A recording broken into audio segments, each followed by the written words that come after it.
Diz assim o texto: antes, falando a verdade em amor, cresçamos em tudo naquele que é a cabeça, Cristo, do qual todo o corpo, bem ajustado e ligado pelo auxílio de todas as juntas, segundo a justa operação de cada parte, faz o aumento do corpo para a sua edificação em amor.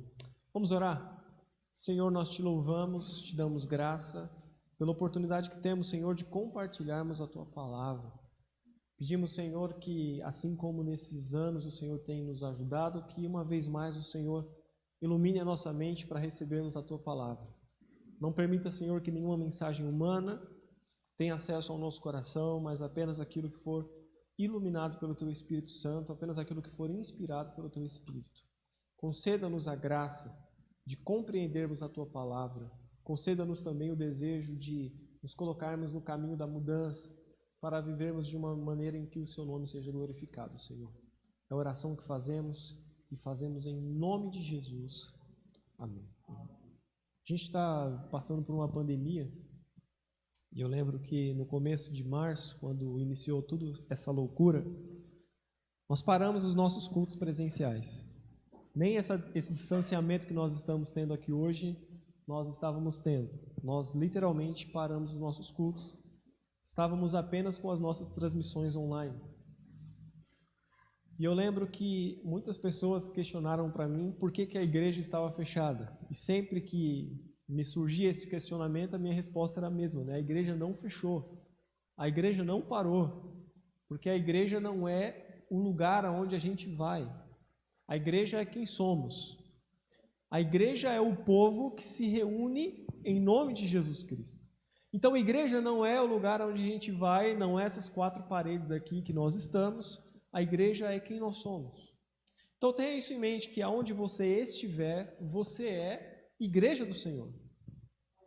E existe uma promessa para a igreja, que está lá em Mateus capítulo 16, verso 18, que as portas do inferno não prevaleceriam contra a igreja de Cristo. E quando nós falamos de a porta do inferno não prevalecer contra a igreja de Cristo, nós não estamos falando de fecharmos as nossas portas aqui e falarmos assim, ó, aqui dentro é um lugar sagrado, entendeu? Satanás não entra aqui, porque aqui é um lugar sagrado. Então, as portas do inferno não prevalecem contra esse lugar. É isso que Jesus estava falando? Óbvio que não.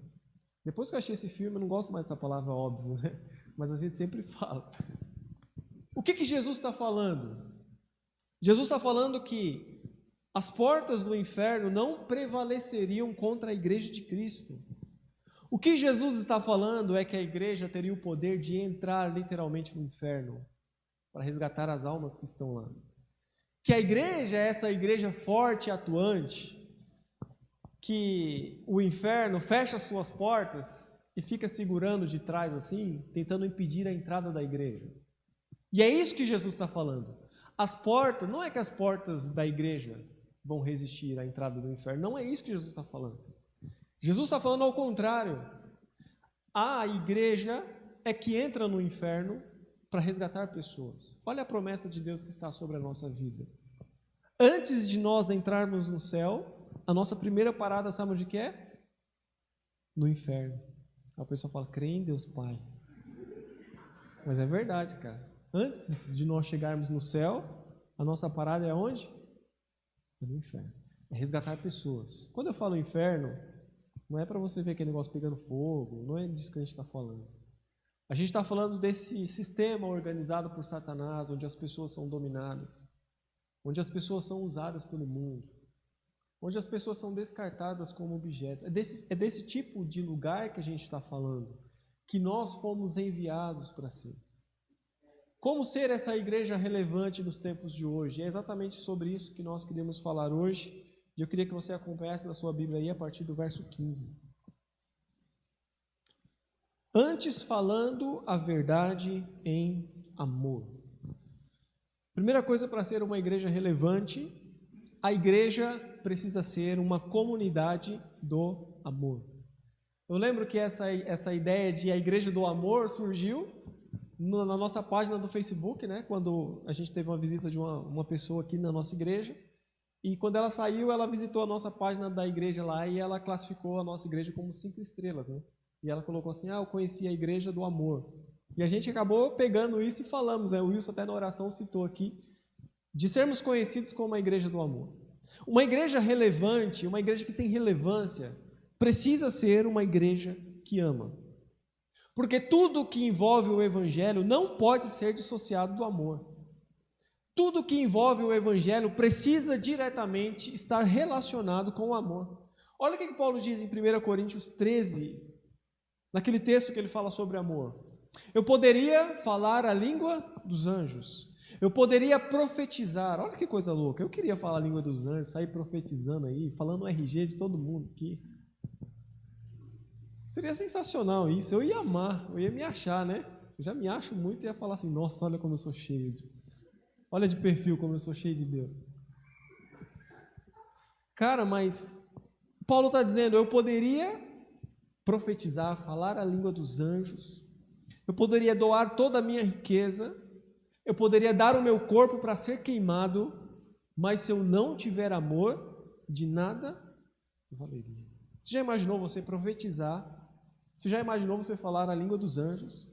Você já imaginou você doar todo o seu recurso?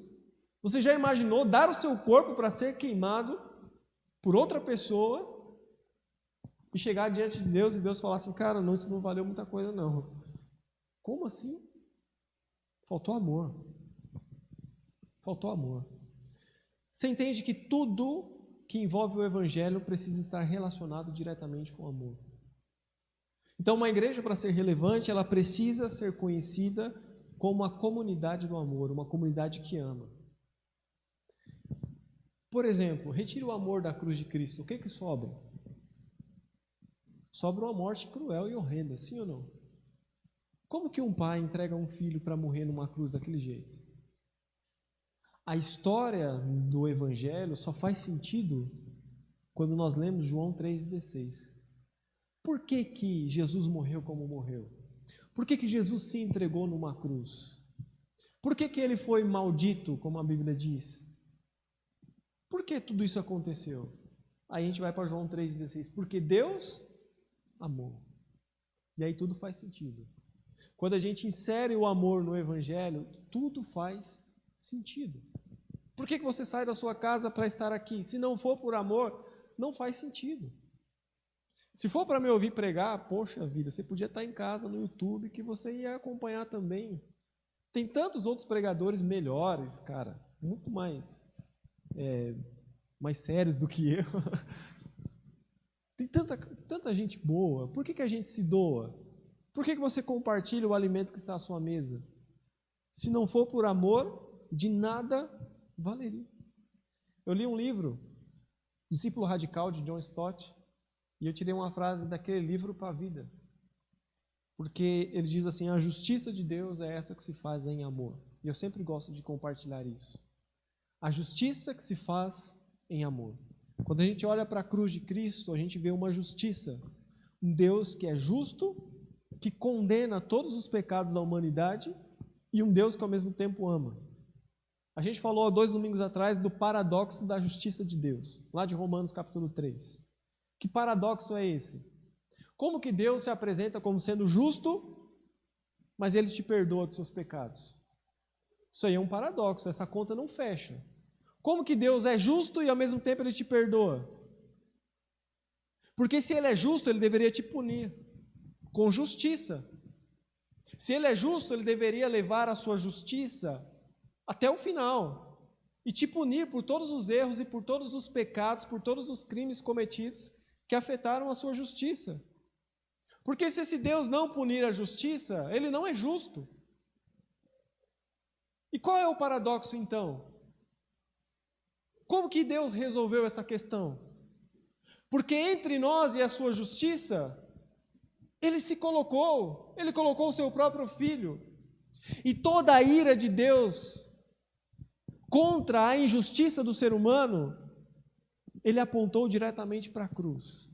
E ao invés de você receber a ira de Deus, em vez de você receber o castigo de Deus, Jesus recebe em seu lugar, para que toda a justiça de um Deus justo seja satisfeita. Deus é justo, mas Ele é amoroso. Ele não passou pano no seu pecado. Ele levou até as últimas consequências. Ele condenou na figura do seu Filho Jesus Cristo. Justiça que se faz em amor. Amor porque Ele exerceu justiça. Justiça porque Ele exigiu que tudo fosse pago. Amor porque Ele não exigiu de nós. Ele cobrou do seu próprio Filho. Ele foi o interposto entre nós e a sua justiça, entre nós e a sua ira. Uma igreja relevante, uma igreja que ama, é uma igreja que entendeu que amor não é um sentimento. Você acredita que amor não é um sentimento? Eu senti que eu estou amando. Cuidado com esse amor aí que você está sentindo. Então, tá bom, Léo. Você fala que amor não é um sentimento, então amor é uma decisão. Olha que coisa chique. Então, eu decidi amar. Tem muitas dessas frases de efeito no Facebook, né? Também acredito que amor não é uma decisão. Eu gosto muito de João 4,16. 1 João 4,16. Porque Deus é amor. Então, amor não é um sentimento, amor não é uma decisão, amor é uma pessoa. Deus é amor. Jesus Cristo é amor. Então, quando você ama alguém, quando você diz assim, eu te amo para alguém, pense no teu coração, se o teu amor está disposto a ser como o amor de Jesus o é. Amar como Jesus amou. Que recompensa de nós Jesus recebeu para morrer numa cruz pelos nossos pecados? Romanos 5,8, Deus prova o seu amor para conosco, porque Cristo morreu por nós, sendo nós ainda pecadores. Quantas vezes alguém pode falhar contra a tua vida e você continuar amando? Quantas vezes você pode amar sem esperar receber nada em troca? Quantas vezes você pode amar, mesmo sabendo que aquela pessoa não vai te amar de volta? Aquela pessoa não vai gostar de você. Aquela pessoa não vai nem se importar com o que você fez. Mesmo assim, estar disposto a amar e ir até as últimas consequências, como Jesus fez, de entregar a sua própria vida. Então, quando nós falamos que amamos, dá uma olhada para a cruz de Cristo e fale assim, Senhor, me ensine a projetar o teu amor para o mundo. Eu sempre falo isso daqui quando falo de amor. Às vezes a gente ama a si mesmo através de outra pessoa. Saio de casa, compro presente para a Neidinha, volto e falo assim, nossa, Neidinha, como eu te amo, olha o presente que eu estou te dando. Mas aí ela pega aquele presente e desfaz do presente. Fala assim, nossa, não queria isso, queria outra coisa. Aí você fala, filha da mãe. Porque no fundo, a minha ideia não era agradar ela. A ideia é o quê? Que eu desse o presente para ela e ela ficasse tão feliz que ela me retribuísse. Então, no fundo, não é que eu estava amando a Neidinha, eu estava amando a mim mesmo, através dela. Amar como Jesus amou é se entregar sem, de fato, esperar nada em troca. É se doar sem que o outro seja uma resposta ao seu amor. Quantas vezes nós falhamos em respondermos ou sermos responsivos ao amor de Jesus? Mas o mais interessante é que Ele continua jorrando sobre nós o seu amor. Quando Jesus é preso, Pedro acompanha Jesus por um tempo e enquanto Jesus está sendo espancado no seu julgamento, Pedro está bem no pátio lá, do sumo sacerdote, Caifás, e Pedro está falando assim, não conheço esse cara não conheço não. Aí o pessoal senta com o Pedro e fala assim, cara, você fala como ele, você parece com ele. Não seria uma honra para nós falar assim, você parece com Jesus, cara? Você não estava com ele não? Não, nem conheço esse cara. E a Bíblia fala que a terceira vez que Pedro negou Jesus, Jesus estava vindo, todo amarrado, espancado, ensanguentado, e a Bíblia fala que o olhar de Pedro cruza com o de Jesus, quando Pedro está falando o quê? Eu não conheço esse cara. Imagina, o julgamento de Jesus, Jesus saindo do julgamento, ele cruza com Pedro no corredor, e Pedro falando assim, eu não conheço esse cara não. E aí o galo canta, e Pedro se lembra que Jesus havia avisado que ele negaria 3 vezes. E aí ele chora amargamente. Jesus ressuscita, as mulheres encontram Jesus, Jesus fala uma frase que Pedro entra em choque. Jesus fala para uma das mulheres, avisa que eu quero falar com Pedro. Imagina, velho, o cara ressuscitou e ele lembra que eu traí ele, né? Ele lembra, velho. Jesus fala assim, avisa que eu quero falar com Pedro. Jesus se coloca no meio deles, conversa com eles, Tomé não estava e vai embora. Eu fico imaginando Pedro falando assim, ufa, passei, essa passou. Daqui a pouco Jesus se coloca no meio deles de novo, quando Tomé estava, e Jesus não fala nada. Pedro está ali de boa. Daqui a pouco eles estão pescando novamente, eles veem uma fogueira lá na margem, Pedro tira a roupa, pula na água, sai nadando, é o primeiro a chegar até Jesus, e quando ele chega até Jesus, Jesus fala assim, Pedro, vem aqui, vamos trocar aquela ideia lá, gente boa. Acho que Pedro falou assim, lembrou, velho, lembrou, caso caiu. E aí Jesus pergunta assim, Pedro, tu me amas? E ele fala assim, Senhor, eu te amo. Mas é engraçado que se você pegar o texto original, Pedro está falando assim, Jesus está falando, Pedro, você me ama com amor sacrificial? E a resposta de Pedro é, não, eu te amo como amigo. E Jesus pergunta de novo, Pedro, você me ama com amor sacrificial? E Pedro diz, eu te amo como amigo. E Jesus pergunta a terceira vez, Pedro, tu me amas com amor sacrificial? E Pedro diz, não, eu te amo como amigo. E aí Jesus diz assim, apacenta as minhas ovelhas. Vai chegar o dia, Pedro, em que você será morto, por não negar o meu nome. Sabe o que a gente tira dessa história toda? Que o amor e os propósitos de Jesus não foram paralisados na vida de Pedro. Ele continuou amando. Que essa igreja seja uma evidência do amor de Deus nesse mundo. Que não se preocupa em receber de volta, mas apenas em dar-se e doar-se. Continuando aí, ainda no verso 15. Antes, seguindo a verdade em amor, cresçamos em tudo naquele que é a cabeça, Cristo. Para nós termos uma igreja relevante nos dias de hoje, a gente precisa entender que toda autoridade espiritual provém de Jesus Cristo. Paulo está dizendo que Cristo é o cabeça. Toda autoridade provém de Jesus Cristo. A frase que a gente fala aqui, cada 5 minutos. Debaixo do cabeça, todo mundo é corpo. Debaixo do cabeça, todo mundo é corpo. A única autoridade espiritual de uma igreja relevante chama-se Jesus Cristo. Não existe outra autoridade espiritual aqui nesse lugar, se não for a de Jesus. Todos nós nos submetemos a Ele, que é o cabeça, Jesus Cristo. Uma igreja que não tem dono, uma igreja que não tem uma autoridade espiritual usurpada, porque toda autoridade provém de Jesus Cristo. Se você voltar alguns versículos atrás, olha aí o verso 11 de Efésios. Ele mesmo deu uns para apóstolos, outros para profetas, outros para evangelistas, outros para pastores e doutores.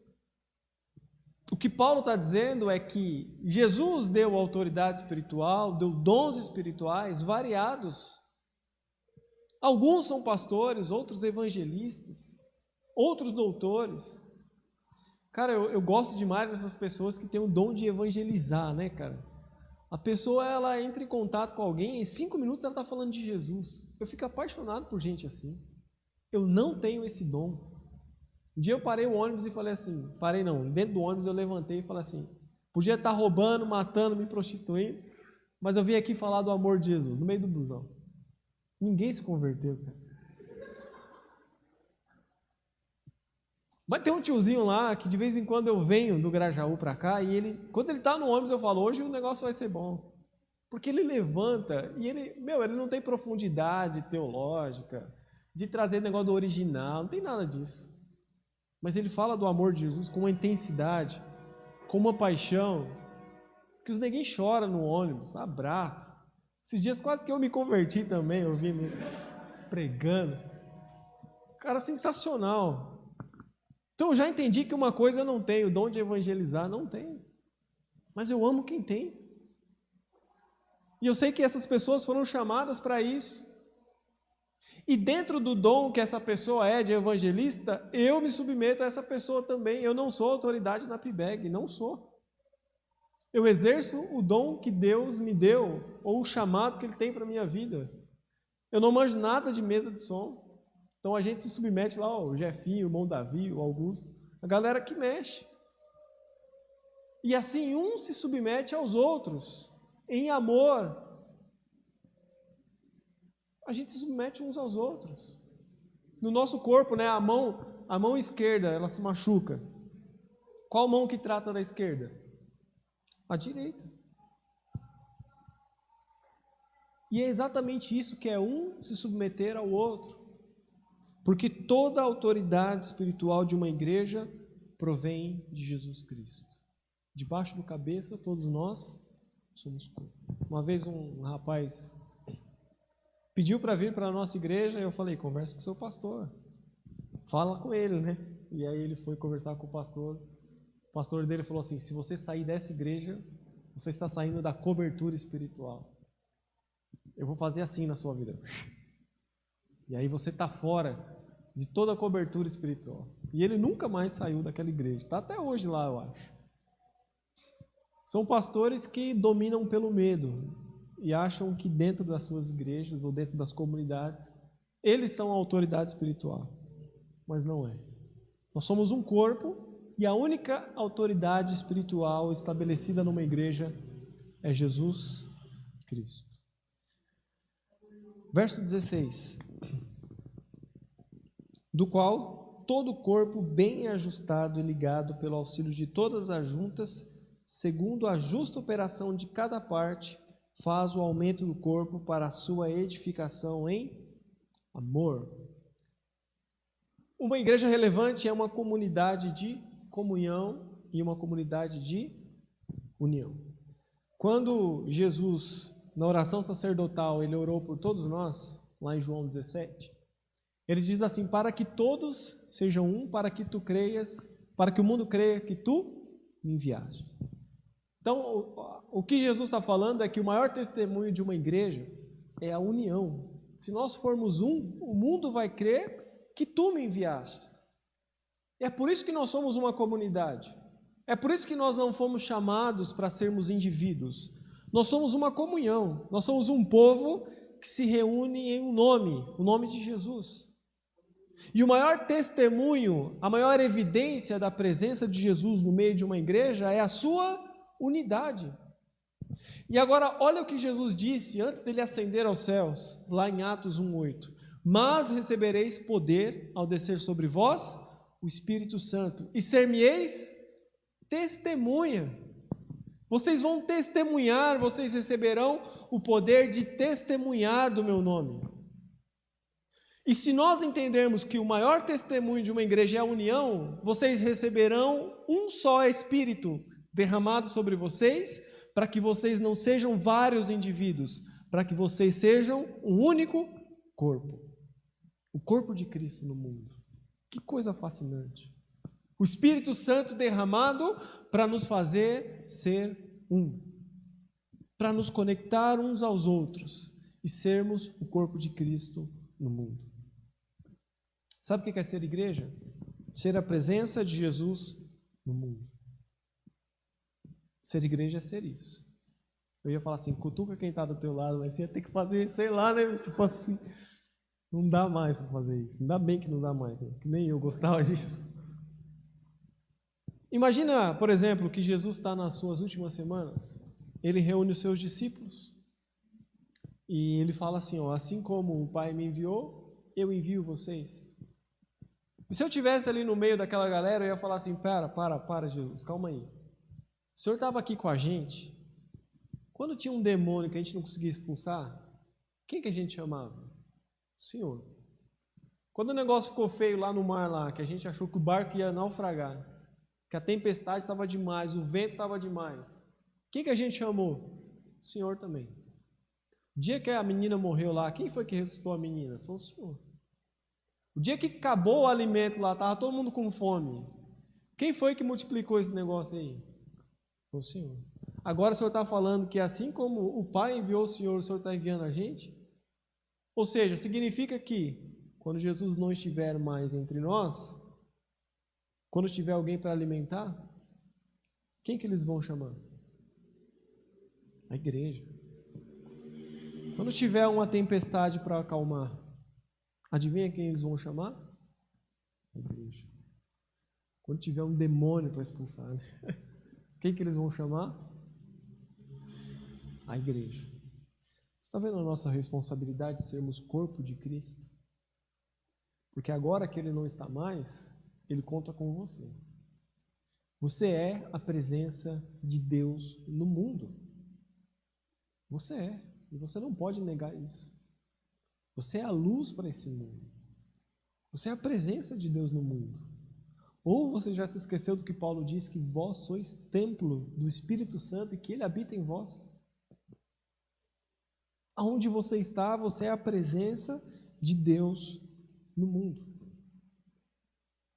Estar conectado uns aos outros traz muitos benefícios.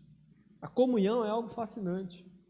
Trazendo a ideia do corpo, por exemplo, quando você bate o dedinho do pé naquelas mesas de centro, pensa numa dor de Satanás, não é? Aquelas mesas.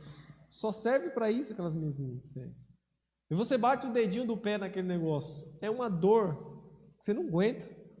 Você fala, a vontade que dá é de você tirar o seu dedinho, botar ele lá por um tempo, né? Depois que a dor passar, você coloca de volta. Só que se você tirar o seu dedinho e colocar ele afastado, quando você voltar lá, ele está mais preto que o Satanás, morreu, né? É exatamente isso que acontece. Quando nós estamos conectados com o corpo, a cura, a restauração. O corpo unido é esse que anda mancando. Sabe por que ele anda mancando? Porque o pé que está bom sustenta o que está mal. E ele consegue andar. E aquele cara que você já, por exemplo, teve que enfaixar a sua mão e aí você tentou dar um nó no cadarço? Meu Deus, é um negócio absurdo de difícil, com a mão só. É horrível. Eu já quebrei esse dedinho aqui. E aí quando você vai amarrar, não dá. É muito difícil. Mas o corpo só se cura se a parte que está danificada estiver conectada a ele. Você só vai ser curado na comunhão do corpo, na comunhão da igreja. Não pense que isolado, afastado, vivendo no seu mundo, você vai se curar. É a igreja que traz cura, que traz comunhão, que traz edificação. Por isso que é importante você estar aqui nesse lugar, se relacionar com pessoas, abençoar e ser abençoado. Ainda no verso 16,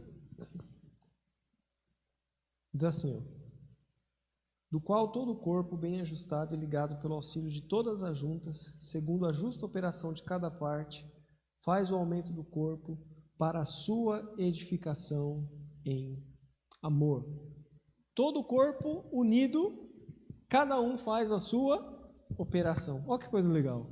Cada um faz a sua operação. Cada um tem uma função específica dentro do corpo. Um dos elogios que eu tive dessa igreja veio com tom de crítica, mas para mim foi um elogio. O pessoal falou assim, cara, a sua igreja lá, ninguém é parecido com ninguém, todo mundo é diferente. Eu falei, mano, lá tem de tudo, velho. Mas é bom isso, porque hoje em dia, o que a religião quer fazer? Quer padronizar todo mundo para serem iguais. E no reino de Deus, não é um mundo de iguais, é um mundo de pessoas unidas, mesmo sendo diferentes. Você não foi chamado para ser parecido com o Lelo, até porque isso ia ser muito estranho. Você foi chamado para ser você, estando unido comigo, unido com o seu irmão. Então nós não fomos chamados para sermos iguais, nós fomos chamados para sermos um. E nessa unidade nossa, Existem pessoas diferentes. O que Paulo está dizendo é, e se todo mundo fosse orelha? Já leu isso? E se todo mundo fosse pé? E se todo mundo fosse nariz? Não seria um corpo que anda bem. Então, cada um tem uma função específica. E cada um exerce uma função determinada dentro do corpo. E o que é mais interessante é que nós temos responsabilidade. O corpo anda muito melhor com você. Entenda isso, meu irmão. Ah, Leno, mas eu estou muito fraco, eu estou muito mal, eu estou muito, sei lá o que eu estou, eu não tenho motivação. O corpo caminha melhor com você. Ah, Leno, mas eu estou me sentindo tão distante de Deus, mas sei lá, eu estou tão abatido. O corpo caminha melhor com você. Entenda isso. Não deixe o desânimo te levar para longe. Não deixe as situações te levarem para longe. Coloca isso no teu coração, que essa igreja aqui, ou qualquer igreja que você possa estar inserida, vai caminhar melhor com você. Ah, Lelo, mas eu não estou bem espiritualmente, mas nós vamos caminhar melhor se você estiver conosco. Porque Deus deu algo para você que não deu para mim. E Ele deu justamente para você, para que você completasse o que falta em nós. Então você é importante. Você faz parte de um corpo que se move melhor quando você está no ajuntamento. Você foi chamado para isso, meu irmão. Não fuja, não saia disso, não se esconda por qualquer outro motivo. Por pior que você esteja espiritualmente, esse corpo caminha melhor com você. E Deus vai te usar independente da sua condição. Ou você acha que que você na sua situação, você limita a ação de Deus na sua vida? Tem gente que fala assim, hoje eu não vou pregar não, porque eu não estou tão bem, sabe? Como se você tivesse alguma condição de limitar o poder soberano de Deus. Você não tem. Sabe o que Deus quer de você? A mesma resposta que ele ouviu de Isaías. Lembra quando Isaías contempla o Senhor, Isaías capítulo 6, no alto e sublime trono? E ele fala assim, ai de mim que estou perecendo, ele se enxerga pecador. Mas aí vem uma voz dizendo, quem enviarei? Quem há de ir por mim? Isaías levanta o dedinho e fala o quê? Eis-me aqui, envia-me a mim. O que Isaías está falando? Eu vou. Ah, mas há 5 minutos atrás, Isaías, você estava falando que você era impuro, você estava no meio de um povo impuro. Agora, o que você fez? Ele falou assim, o serafim tocou a mim como uma tenaz, e eu fui purificado. Cara, você foi tocado pela cruz de Jesus Cristo. Você foi purificado. Você foi chamado para servi-lo, para amá-lo e principalmente para alcançar pessoas. O corpo funciona melhor com você. O corpo funciona melhor com a tua vida aqui atuante. Funciona melhor com você. E eu tenho certeza que você também funciona melhor na comunhão do corpo de Cristo. Você funciona melhor na comunhão do corpo. Certeza disso. Estar unido também com o corpo e ter a sua operação, ter a sua função aqui, significa que a igreja que nós seremos passa pela igreja que eu sou. Significa que nós temos responsabilidades. Nós queremos ser a igreja que ama, como falamos aqui. E a pergunta é, se eu quero ser uma igreja que ama, eu estou disposto a amar pessoas? Porque não dá para exigir de uma igreja que eu faço parte aquilo que eu mesmo não sou. Então, se nós somos uma igreja que ama, você está disposto a amar? Ah, Lelo, eu quero ser uma igreja que se preocupa com os outros, mas você está preocupado com os outros? Eu quero ser uma igreja que compartilha, mas a pergunta é, você compartilha? Eu quero ser uma igreja que adora de uma maneira muito especial. A pergunta é, você adora dessa maneira especial? Porque a igreja que nós seremos passa pela igreja que nós somos. Nós temos responsabilidades. Meu pai falava para mim, quando eu era pequeno, ele falava assim, Lelo, não caça problema, porque o primeiro que achar o problema é o responsável por resolvê-lo. Então, quando você enxerga na comunidade que nós temos uma dificuldade, Adivinha? Sobrou para você, velho. Sobrou para você. Você é o responsável por isso. Ah, Lelo, a gente tem que arrecadar mais alimentos para a nossa campanha do quilo aqui na igreja. Amém, meu irmão. Tá com você a bola, então. Você acredita que Deus está te chamando para isso? Para aí, não vou mais achar defeito na igreja, né? Então nós fazemos parte disso. Nós estamos juntos nisso. Nós somos essa comunidade. Então nós temos essa responsabilidade. Porque se nós não entendermos isso, nós não seremos nunca uma igreja relevante. Nunca seremos. Nós seremos uma igreja de domingo, que talvez seja até uma igreja abençoada. Nós seremos uma igreja de domingo que tenha talvez um louvor agradável, um tempo de comunhão agradável, mas não seremos uma igreja relevante, uma igreja sem impacto. Seremos bons religiosos. E acredito que não foi esse o chamado de Deus para a nossa vida. Nós somos a presença de Deus no mundo. Você é igreja, entenda isso. Responsabilidade, poder, chamado, presença de Jesus no mundo. Isso é ser igreja. Curva a tua cabeça. Vamos orar.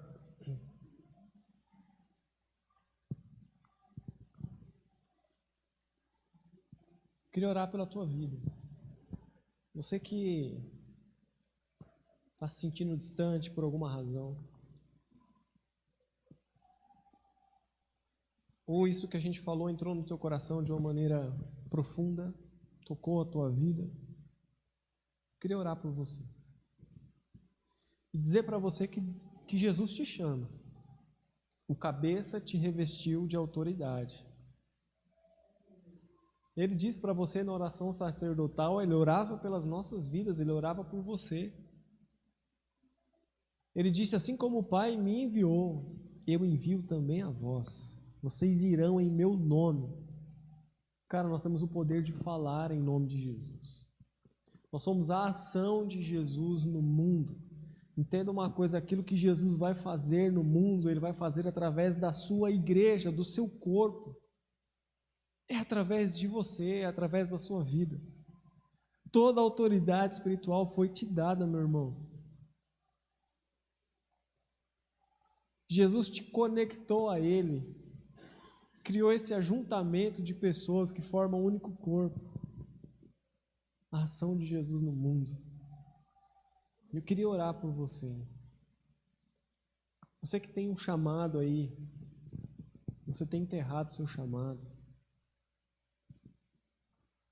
Você que foi convidado por Jesus a viver de uma maneira sobrenatural, mas você não tem experimentado isso por alguma razão. Eu queria te desafiar a sair desse lugar aí que você está. E falar assim, Jesus, eu quero mais. Eu te desafio a entender o chamado que Ele tem para a tua vida, como chamado de ser corpo dele no mundo. Se você tem esse desejo, eu gostaria que você sinalizasse com a sua mão enquanto a gente está com... Amém, glória a Deus.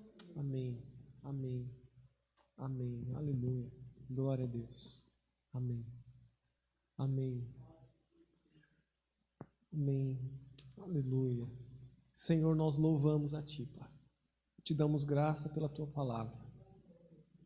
Não nos faça, Senhor, ser menos daquilo que o Senhor preparou para nós. Não nos faça, Senhor, desanimarmos, porque esse corpo conta conosco. Nós caminhamos melhor, Pai, nessa união de pessoas, nesse povo chamado, nesse povo que foi lavado, nesse povo que foi purificado pelo sangue de Cristo. Nós nos colocamos diante do Senhor como o corpo de Jesus no mundo, como a Tua presença nesse lugar, Pai. Pedimos ao Pai que o Senhor nos use além, Senhor, daquilo que pensamos. O Senhor tem chamado especial aqui, Senhor, para a vida de muita gente mesmo. Não nos faça, Senhor, ficar pelo caminho, mas nos ajude a sermos uma igreja relevante. Nos ajude a entendermos que nós somos a Sua presença nesse mundo, que nós somos, Senhor, a Sua ação nesse mundo. Não nos deixe, Senhor, pelo caminho, mas ajude-nos, ó Pai, a restabelecermos aquilo que acendeu no nosso coração, aquele fogo espiritual, aquela chama, Senhor, de entrega, de viver para a Tua glória, aquele mover sobrenatural no nosso coração, de buscar o Teu reino, de viver para a Tua glória, de vivermos para as coisas sobrenaturais, para vivermos para as coisas celestiais, com os nossos olhos fixos no autor e consumador da nossa fé. Ajuda-nos, ó Deus, a revisitarmos aquele tempo bom em que nós entregamos a nossa vida ao Senhor sem reservas, sem buscar nenhuma desculpa, apenas em nos rendermos, apenas cairmos de joelhos, Senhor, diante do Senhor, da Tua grandeza, de tudo aquilo que o Senhor fez por nós, e dissermos, Senhor, eis-me aqui, envia-me a mim, eu vou, Senhor, eu quero Te representar, eu quero falar em nome do Senhor, eu quero ser a presença de Jesus no mundo. Restaura, Senhor, esses corações, devolve-nos a alegria, Senhor, de Te servirmos, ó Pai, e de sermos igreja, de sermos esse povo que se reúne em um só corpo, Pai, com o propósito de anunciar as boas novas de salvação daquele que nos chamou das trevas para a maravilhosa luz. É a oração que fazemos, e fazemos em nome de Jesus. Amém, amém.